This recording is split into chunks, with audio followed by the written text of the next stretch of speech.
Where else in the world can you go to experience the food, the culture, the music, the architecture, the old world charm that we have? The huge task now is how to preserve and keep the culture intact. New Orleans is such an important place culturally and such an important city. It's hard to watch your neighborhood start to empty out.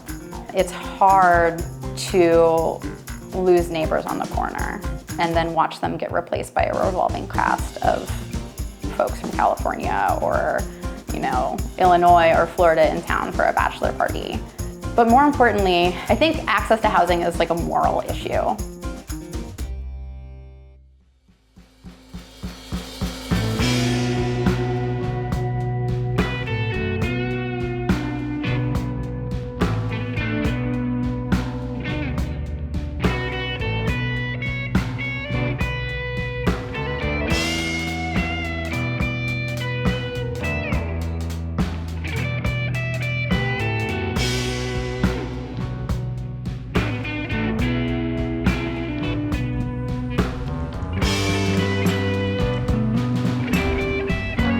My name is Alton Osborne. I am a clothing designer, bakery owner, Airbnb host.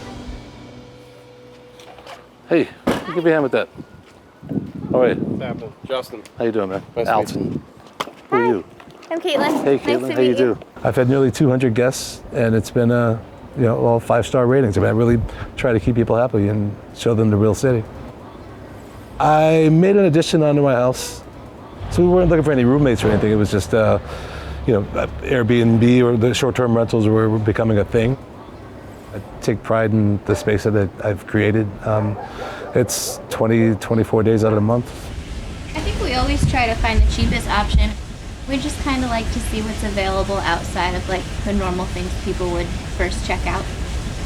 Definitely, and it's like really a matter of value too. Super cool people to live here, and it's in a cool neighborhood, so that's nice too. Like, you're not going to get that staying in a Hyatt. I've worked as an artist all my life, and having this space, for rent and available to persons to visit and stay in New Orleans, I've no longer struggled to make my mortgage. As an artist, it's always been a challenge, and again, I'm really quite comfortable. It's afforded us to open a bakery. My wife's longtime dream was to do this. Living the dream. I must know at least 10 people in the neighborhood that are doing it. Actually all of them live on the property. And so it's either a double where they live on one side and rent the other, or nobody that I know is doing the whole house. All those guys are absentee landlords. I think it sucks. I mean, I think that the whole house rentals are, again, takes away the any sense of neighborhood. It's such a twofold thing. As a resident, it's a little disconcerting. As a businessman, those folks got to have coffee.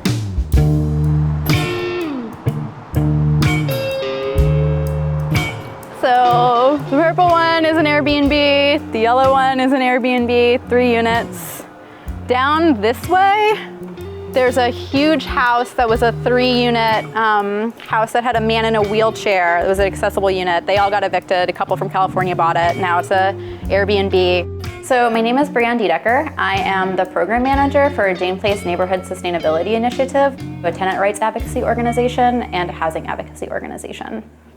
The average whole home rental in Airbnb right now goes for around $290 a night. And if you think about what rents are, even at the expensive rents that we now have, the average New Orleanian would only be paying $42 per night to live in that same housing unit. So the economic incentive is just so high that there really are folks who are capitalizing and taking advantage of the city. Airbnb and a lot of folks want to pretend that the folks using this service are people in need who are renting out a single home in their apartment. And I believe that you should be protected, and I believe people should be able to do that in order to make ends meet. But only 13% of users in the city are folks who are renting out a spare room in their house. 75% are actually entire homes. In New Orleans, we know that there's 813 hosts that have more than one whole home listing, and between those 813 hosts, they cover over 2,000 listings. So nearly half of the listings on Airbnb are people who rent out more than one house. The top 10 hosts on Airbnb have over 300 units between them. That's commercial operation. That's not folks in need. And I think it's extremely offensive when you hear advocates for short-term rentals hiding behind people in need who really do need to make a little bit of extra money, hiding behind their stories to mask the fact that they are making massive profits and displacing people from New Orleans. All right. My name is John Moore, but all my life, most of my life, people have called me Deacon John Moore. I look, Lord, oh Lord, Lord, oh Lord. I am the president of the New Orleans Musicians Union. The effect of short-term rentals is that it makes housing unaffordable for musicians and artists. Because in order to maintain a viable culture and keep it alive and pass it down from generation to generations, we all need to live in a community of housing where, you know, I can go next door and teach this kid over here how, you know, we do the second line marching, teach them how to sew a Mardi Gras Indian costume, or teach them the culture in general. The poor people, you know, they're the ones who perpetuate this culture. And when they're forced to live in communities outside of the city, outside of the state, well, we have the cultural diaspora that occurs. We're all gonna die. And if we don't teach this culture to the younger generation coming up, well, the culture will disappear.